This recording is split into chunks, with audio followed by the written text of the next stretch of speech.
জানি আমরা দুজনে বইটা খুলে অদৃশ্য হয়ে ভোলার দোকানে যাই। ভোলা যদি আমাদের দুজনকেই দেখতে পায় তাহলে বুঝবো দুজনকে নিয়ে এই জাদু হবে না। ঠিক, চলো তাহলে একসাথে অদৃশ্য হই। মনে হচ্ছে অদৃশ্য হয়েছি। তাহলেও আমরা যাই, চলো ভোলার কাছে দাঁড়াই। ভোলা যদি দেখতে না পায় তাহলে বুঝবো আমরা অদৃশ্য। মানে একজন তৃতীয় ব্যক্তির সাহায্য আমাদের নিতে হবে। মহারাজ, ভুল হয়েছে, ভুলকে শুধরে নিতে হবে, তাই তো? তা মন্ত্রী মশাই, এই ব্যাপারে আপনি কি মন্তব্য করবেন? 1000 মুহূর্ত ফেরত আসা দরকার। আমার মাথায় কিছু আসছে না মহারাজ। নবাব বাহাদুরের কাছ থেকে স্বর্ণমোহর ফেরত যাওয়া আর বাঘের গুহায় ঢুকে বাঘকে শিকার করতে যাওয়া একই মহারাজ।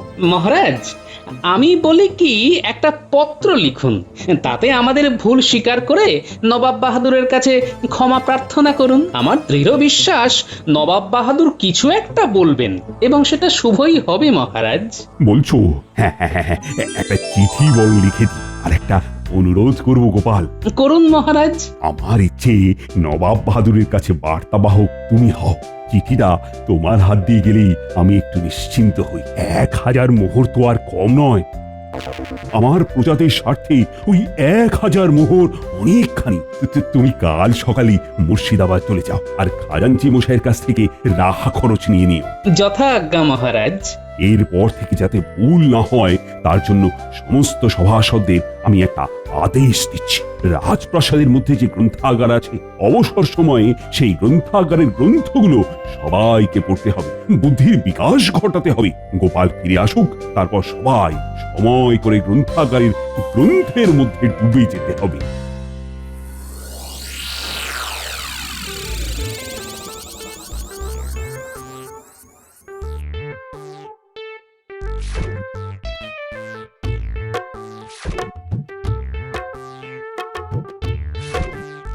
গিনি, আজ তাড়াতাড়ি খেতে দাও, কাল খুব সকালে উঠে মুর্শিদাবাদ যাব, বুঝলে? কোষাধ্যক্ষ হিসেবে ভুল করেছে। নবাব বাহাদুরের কাছ থেকে 1000 মোহর ফিরিয়ে আনা খুব চাপের কাজ গিন্নি। তবুও দেখি মহারাজের পত্র আর আমার হাত যশ। আমার তোমার প্রতি অগাধ বিশ্বাস আছে গো। নবাব বাহাদুর কিছু একটা বন্দোবস্ত করবেন।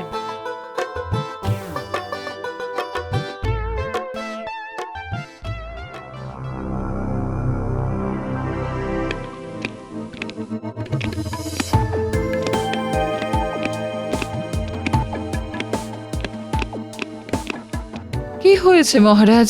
আপনি একটু উত্তেজিত আছেন। ও ও বড় ভুল হয়ে গেছে রানী। কোষাধ্যক্ষ ভুল হিসেব করি 1000 মোহর নবাব বাহাদুরের কাছে পাঠিয়ে দিয়েছে বকেয়া খাজনা হিসেবে। ভুল হিসাব? হ্যাঁ রানী, কোষাধ্যক্ষ তো ভুল করে বাড়তি 1000 মোহর পাঠিয়ে দিয়েছে। এখন গোপালের হাতে একটা পত্র দিয়ে নবাব বাহাদুরকে অনুরোধ করেছি, দেখি নবাব বাহাদুর কি করেন। একটা কাজ আপনি খুব ভালো করেছেন মহারাজ, গোপালকে পাঠিয়েছেন। আমার বিশ্বাস গোপাল কিছু একটা বন্দোবস্ত ঠিক করে আসবে, দেখবেন। আমারও বিশ্বাস আছে, কিন্তু ঠিক নিশ্চিন্ত হতে পারছি না। মানে কোষাগারের অবস্থা তো সঙ্গীন, দেখি ঈশ্বর কি করেন।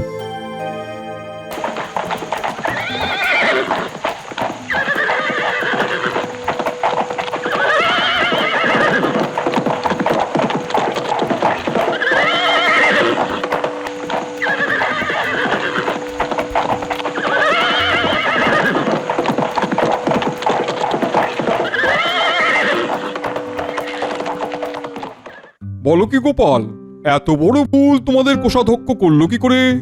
আগে ভুল কি আর কেউ ইচ্ছে করে করে নবাব বাহাদুর? ভুল হয়ে যায়। কি আর করা যাবে, ভুল মানুষ মাত্রই হয়, আর যারা কাজ করে তাদেরই তো ভুল হয়। ঠিকই বলেছো গোপাল। মহারাজকে গিয়ে বলো যে 1000 মোহর পরবর্তী খাজনার সঙ্গে হিসেব মিলিয়ে দেওয়া হবে, কেমন? নবাব বাহাদুর, একটা মিনতি করছি আপনার কাছে। রাজকোষাগার খুব সঙ্গীন অবস্থার মধ্যে আছে, তাই যদি... বুঝেছি, ঠিক আছে, তুমি নিশ্চিন্ত থাকো। উজির, গোপালকে কাল কৃষ্ণনগর ফেরার সময় হাতে 1000 মোহর দেওয়ার ব্যবস্থা করে দিও। আরেকটা কথা, পুনরায় ভুল হলে আমি কিন্তু সুদে আসলে উসুল করে নেবো। হ্যাঁ, এই কথাটা কৃষ্ণচন্দ্রকে বলে দিও গোপাল। হ্যাঁ, নবাব বাহাদুরের জয় হোক।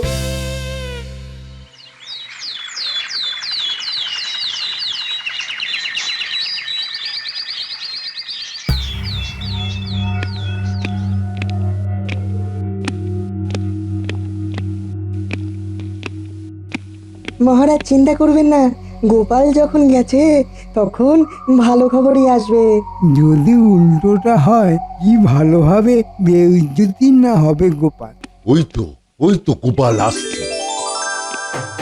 আসছে আসছে, গোপালের হাসি মুখ, তার মানে ভালো খবর আছে। কি গোপাল, কি হলো? কি আর হবে মহারাজ, যা লেখা ছিল তাই হয়েছে। নবাব বাহাদুর 1000 মোহর ফেরত দিয়েছেন। একটা চিঠি আপনার, তাতেই তো সব হয়ে গেল। তবে নবাব বাহাদুর একটা আদেশ করেছেন, কিন্তু আবার যদি ভুল হয় তবে উনি সুদে আসলে সব নিয়ে নেবেন। গোপাল, তোমার কাছে আমার ঋণের শেষ নেই। আগে রাজকর্তব্য করেছি মহারাজ। তোমার এই কাজে আমি খুশি হয়ে 100 মোহর দিলাম। ধন্যবাদ মহারাজ। কই গোপাল, কেউ তো এলো না, শুধু তুমি আর আমি। বিজ্ঞানী, তুমি হলে জ্ঞানের সাগর, আর আমি হলাম অজ্ঞান ব্যক্তি। তুমি আরো জ্ঞানার্জন করতে চাও, আর আমি আমার অজ্ঞানতা ভাঙতে চাই, তাই এসেছি। এত বড় গ্রন্থাগার, কত বই আছে, কত বিষয় আছে। জীবন তো একটাই বিজ্ঞানী। তুমি ঠিক বলেছো গোপাল, এই একটা জীবনেই আমাদের সব কিছু করতে হবে। চলো চলো ঘুরে দেখি কি কি বই আছে। হ্যাঁ হ্যাঁ, চলো চলো। বিজ্ঞানী, এখানে তোমার বিষয়ের বই, বিজ্ঞান বিষয়ক পুস্তক লেখা আছে। আমি এখানে কিছুক্ষণ সময় কাটাই, তুমি চারিদিকটা দেখো আর কি কি বিষয়ের বই আছে, কেমন? হ্যাঁ।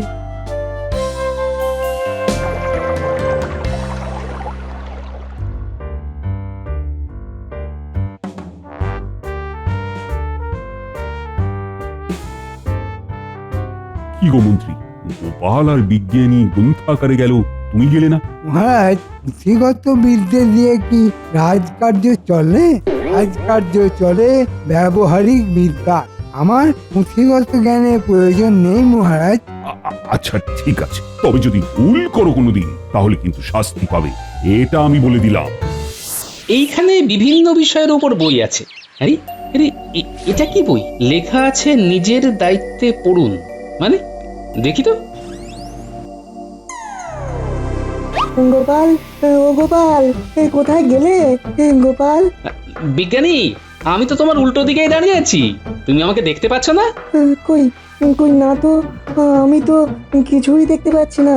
তাহলে আমি কি চিরকালের জন্য অদৃশ্য হয়ে গেলাম নাকি? তবে তো বড় বিপত্তি ঘটলো গো গোপাল, কি হবে? হ্যাঁ, বইয়ের নাম নিজের দায়িত্বে পড়ুন। নিজের দায়িত্ব নিয়ে যখন বইটা খুলেছি, আবার নিজ দায়িত্বেই আমার অদৃশ্য থেকে দৃশ্যমান হতে হবে। এই তো তোমাকে দেখতে পাচ্ছি। হ্যাঁ, হ্যাঁ, বইটার কারিগরি বুঝে গেছি। খুললেই অদৃশ্য, বন্ধ করলে দৃশ্যমান। আচ্ছা, দুজনে মিলে যদি বইটা খুলি? তাহলে দুজনে মিলেই অদৃশ্য হব। তুমি চলে এসো বিজ্ঞানী, দেখি পরীক্ষা করে দুজন একসাথে অদৃশ্য হই কিনা। আবার বইয়ের কি লেখা আছে দেখো। বইয়ের জাদু কোনো খারাপ কাজে ব্যবহার হবে না, মানব হিতে ব্যবহার না করলেই ক্ষতি, তাই সব নিজ দায়িত্বে। তাই নাকি? এই দেখো, এই বই খুললাম, আমরা কি অদৃশ্য হলাম? হ্যাঁ, হলাম, এই কারণ আমি তোমাকে দেখতে পাচ্ছি। আর আমিও তোমাকে দেখতে পাচ্ছি। এতে করে কিচ্ছু প্রমাণ হয় না, বাইরে গিয়ে করতে হবে, বুঝলে? তাহলে চলো। চলো।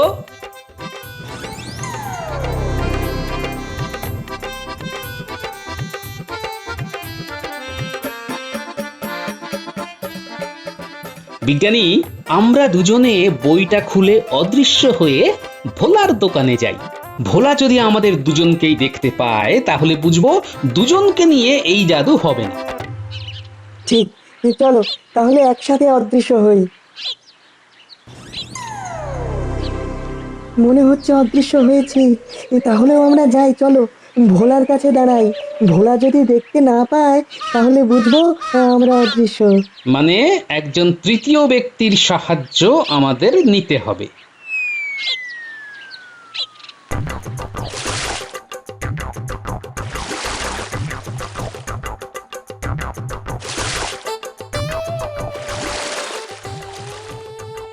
আর একটু জল মেশালে মনে হয় ঠিক হবে। আরো আরো ওই 2 ঘটি জল মেশাই।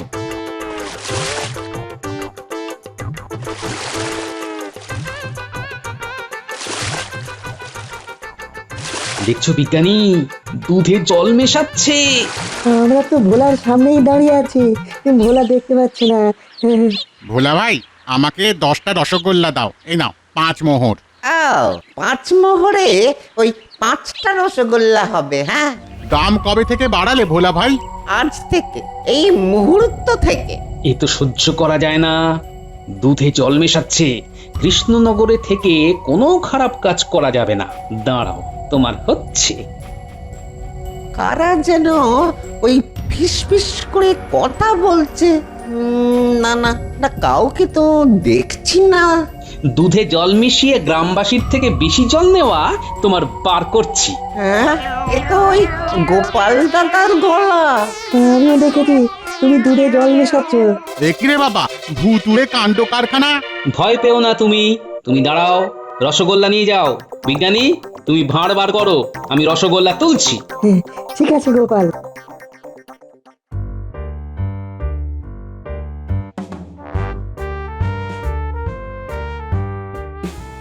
মন্ত্রী মশাই, আপনি কিছু বলুন। তখন থেকে তো আপনি ওই মৌনব্রত অবলম্বন করে আছেন, আর একলা একলা ওই কলা খাচ্ছেন। আমি মৌনব্রত যখন অবলম্বন করব তখন আমি কিছু চিন্তা করছি। এটা তো বুঝতে হবে রাজবৈদ্য, সকল চিন্তাশীল ব্যক্তি মৌনতা অবলম্বন করেই থাকে। তাদের চিন্তার পথ পরিষ্কার হয়, দৃষ্টিভঙ্গি স্বচ্ছ হয়। তা মন্ত্রীমশাই, আপনার দৃষ্টিভঙ্গি স্বচ্ছ হয়েছে? আপনি কিছু দেখতে পাচ্ছেন? গোপাল আর বিজ্ঞানী এই দিকেই আসছে। কিছু একটা করে গোপালের পায়ে লাগাতে পারি তো আনন্দ পায়। গোপাল পায়ে চোট পেলে অন্তত 3 থেকে 4 দিন রাজসভাতে আসতে পারবে না। কোনো গুরুতর বিষয়ে কথা বলতে পারবে না। মহারাজকে যুক্তির জালে আমার বর্ষে করে নিতে পারবে। আর একটা একটা কলা খাওয়ার পর এই কলার খোসা মাথায় একটা বুদ্ধি দিয়েছে। বিজ্ঞানী, চলো আমরা অদৃশ্য হই। মন্ত্রীমশাই কি আমাদের দেখেছে? মন্ত্রী মশাই হলেন শকুন, ওই চোখে পলক পড়ে না। ও ঠিক দেখেছে। আর নিশ্চয়ই ওই দুষ্টু দুষ্টু মাথায় কিছু দুষ্টু দুষ্টু চিন্তা করছেন আমাদের বিপদে ফেলার। হ্যাঁ, আমাদের বিপদে ফেলার আগে ওনাকে একটু ঘাবড়ে দিই। হ্যাঁ তাই, খুব ভালো প্রস্তাব। এসো বিজ্ঞানী, আমি বই খুলছি।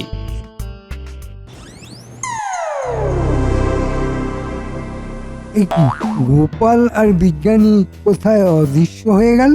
আরে এই মাত্র তো দেখলাম এখানে ছিল। আমিও তো দেখলাম, আমাদের দিকেই তো আসছিল। তবে গোপালের হাতে একটা বই ছিল। আমাদের দেখে ভয়ে পালিয়েছে। কলার খোসাটার সৎ ব্যবহার করা গেল না। গোপাল কলার খোসায় আছাড় খেলো না। আচ্ছা, আমাকে আছাড় খাওয়ানোর ধান্দায় ছিলেন মন্ত্রী মশাই। হ্যাঁ, ঠিক আছে। আমার ওষুধটা এবার দেখুন আপনারা দুজন। গোপাল, মানব হিতের কথাটা মাথায় রেখো। বিজ্ঞানী, মন্ত্রী মশাই আমাকে কষ্ট দেওয়ার জন্য কলার খোসা ফেলবেন বলে ভাবছেন। এটা কোনো হিতের কাজ? ঠিক ঠিক ঠিক। কেউ জানো আমার কাছে এলো? কে এলো মন্ত্রীমশাই? কাউকে তো দেখছি না। এখন সন্ধে হয়। এই সন্ধেবেলায় তেনাদের আগমন হয়। ও মন্ত্রীমশাই, আমার আমার ঘরে যেন কার নিঃশ্বাস পড়ছে। বাহ, এটাই তো সহজ পদ্ধতি, ভূতের ভয় দেখানো। আর একটু নিঃশ্বাস ফেলি। ওরে বাবারে, আমার ঘরে শব্দ করে নিঃশ্বাস পড়ছে। কেউ আমার জামার খোঁটা টেনে ধরছে। পালাও পালাও রাজবৈদ্য, পালাও। রাম রাম রাম রাম রাম রাম রাম রাম। বাবা বাবা গো, বাবা গো।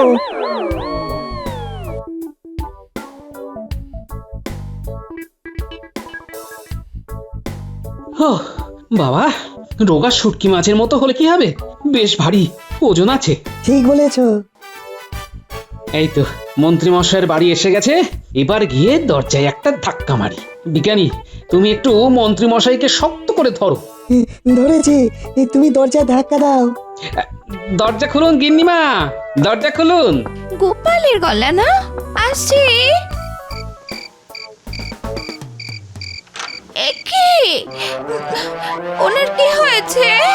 ওই রাস্তায় পড়েছিল, আমরা দুজন তুলে নিয়ে এলাম। ওগো, চোখ খোলো, কথা বলো। আমি কোথায়? আপনার বাড়িতে মন্ত্রী মশাই, আপনি দিব্যি রাস্তায় শুয়েছিলেন। আমরা আপনাকে তুলে নিয়ে আপনার ঘরে রেখে দিলাম, এখন আপনি বিছানায় শুয়ে আছেন। হ্যাঁ গো, তোমার কি ভীমরতি ধরেছিল? তুমি বিছানা ছেড়ে রাস্তায় শুয়েছিলে? গিন্নি, আমাকে ভূতে রাস্তায় ফেলে দিয়েছিল। ভূতে রাস্তায় ফেলে দিয়েছে? ও মা গো, কি সর্বনাশ হলো গো! ভুলভাল কথা বলছে গো, আমি আজই বাপের বাড়ি চলে যাচ্ছি। গিন্নিমা, গিন্নিমা শান্ত হন, মন্ত্রী মশাইয়ের কথা শুনতে দিন। বলুন বলুন মন্ত্রী মশাই, বলুন। দাঁড়িয়ে কথা বলছিল, হঠাৎ তোমাদের দুজনকে আসতে দেখলাম, তারপর হঠাৎ আবার তোমাদের দেখতে পেলাম না। তোমরা কোথায় উড়ে গেলে? তারপর আমার ঘাড়ের কাছে কেউ নিঃশ্বাস ফেলতে লাগলো, আমার জামা ধরে টানতে লাগলো, তারপর আমার আর কিচ্ছু মনে নেই। ওরে মা রে, ওরে বাবা রে, আমার কি হবে রে? গিনি, গিনি, কেঁদো না, কেঁদো না গিনি। মন্ত্রী মশাই, আপনি আর গিন্নিমা এখন একটু কেঁদে নিন। কাল সকালে রাজসভায় একটু তাড়াতাড়ি আসবেন, কেমন? কাল একটা মজা দেখবেন। মজা? হ্যাঁ, ভারী মজা। হ্যাঁ।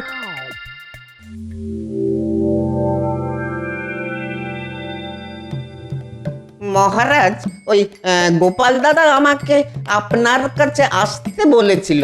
গোপাল এখনো এলো না, অথচ গোপালই তো রাতে আমাকে খবর দিল তাড়াতাড়ি সবাই আসছে সবাই, নাকি কি মজা দেখানো হবে। গোপাল কি মজা দেখাবে জানি না মহারাজ। কাল আমরা তিনজন ওই ভূতের খপ্পরে পড়েছিলাম, এটা আমি আপনাকে বলতে পারি। ভূতের খপ্পরে? মহারাজ, ওই দেখুন, দরজা জানলাগুলো আপনি খুলছে, বন্ধ হচ্ছে। এই তো, তাই তো, কি হবে এবার? এটাই তো গোপালের মজা মহারাজ। আরে তুমি কোথায়? তোমাকে তো দেখতে পাচ্ছি না। আমাকে দেখতে পাবেন না মহারাজ, আমি এখন বিশেষ ক্ষমতা সম্পন্ন ব্যক্তি। আমি এখন অদৃশ্য, আমি সবাইকে দেখতে পাচ্ছি, কিন্তু আমাকে কেউ দেখতে পাচ্ছেন না। ও, তার মানে তুমি কাল আমাকে অদৃশ্য হয়ে ভয় দেখিয়েছো? প্রথমে তোমার বিচার, তুমি দুধে জল মেশাচ্ছিলে কেন? সে কি ভোলা, তোমার এত সুনাম আর তুমি শেষে কিনা ভেজাল মেশাচ্ছ? আগে না মহারাজ। কেন মিথ্যে কথা বলছো গো ভোলা? আমি তো তোমাকে জলে দুধ মেশাতে দেখেছি। একদম ঠিক কথা বলেছো বিজ্ঞানী, জলে দুধ। সে কি, আমি তো শুনেছি দুধে জল মেশায়, আর ভোলা আবার জলে দুধ মেশায় নাকি? শুধু জলে দুধ মিশিয়ে ক্ষান্ত হয়নি, রসগোল্লার দাম 1 লাফে বাড়িয়ে দিয়েছে।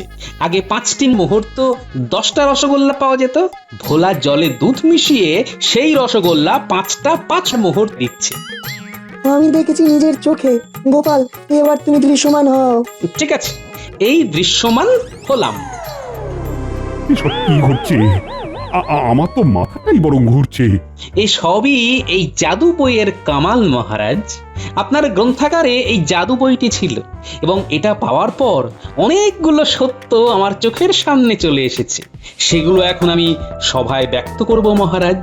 মহারাজ, প্রথমেই বলে রাখি, ভেজাল মেশানোর অপরাধীকে শাস্তি দিন। ক্ষমা করে দিন মহারাজ, ক্ষমা করে দিন।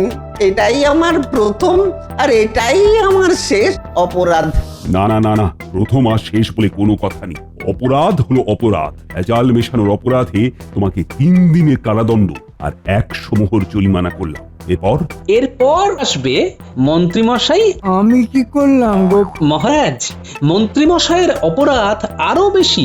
কাল পথের মোড়ে মন্ত্রীমশাই দাঁড়িয়ে পরিকল্পনা করেছিলেন কিভাবে আমাকে আঘাত করবেন। তাই কলা খেয়ে কলার খোসা ফেলে আমাকে আঘাত করতে চেয়েছিলেন, কিন্তু সেটাও হলো না। আমি আর বিজ্ঞানী অদৃশ্য হয়ে সব শুনে নিলাম। গোপাল, আমি কিন্তু তোমার পক্ষে আছি। আমি কি তোমাকে কিছু বলেছি পণ্ডিত? তুমি আমার পক্ষে থাকবে এই রকম কথা কেন বললে? তুমি আমার বিপক্ষে কথা বলেছিলে পণ্ডিত, কিন্তু তুমি বড় ক্ষতি করনি, তাই তোমাকে আমি কোনো দোষ দেব না। সব শুনে একটা কথাই আমি বলবো, মন্ত্রীর পিঠে আমি লিখে দেব কুবুদ্ধির ঢেঁকি, আর মাথায় জল ঢেলে সারা রাজ্য মন্ত্রী মশাইকে ঘোরানো হবে। এবার গোপাল বলো তো, তুমি এই বইটা কোত্থেকে পেলে? মহারাজ, আপনার গ্রন্থাগারে এই সুন্দর বইটি খুব অবহেলায় রাখা ছিল। আমি আর বিজ্ঞানী এটা খুঁজে পাই। এই বইয়ের পাতা খুললেই অদৃশ্য হয়ে যায়, আর পাতা বন্ধ করলেই দৃশ্যমান হয়। আর আমরা দুজন এই অদৃশ্য হয়ে কিছু দৃশ্যমান মানুষের বদগুণগুলোকে আবিষ্কার করি মহারাজ। খুব সুন্দর গোপাল, খুব সুন্দর, খুব সুন্দর তোমার চিন্তা। হ্যাঁ, এবার আমার শাস্তি দেবার পালা। চলো তো মন্ত্রী, বাইরে গিয়ে তোমার পিঠে লেখা হবে কুবুদ্ধির ঢেঁকি।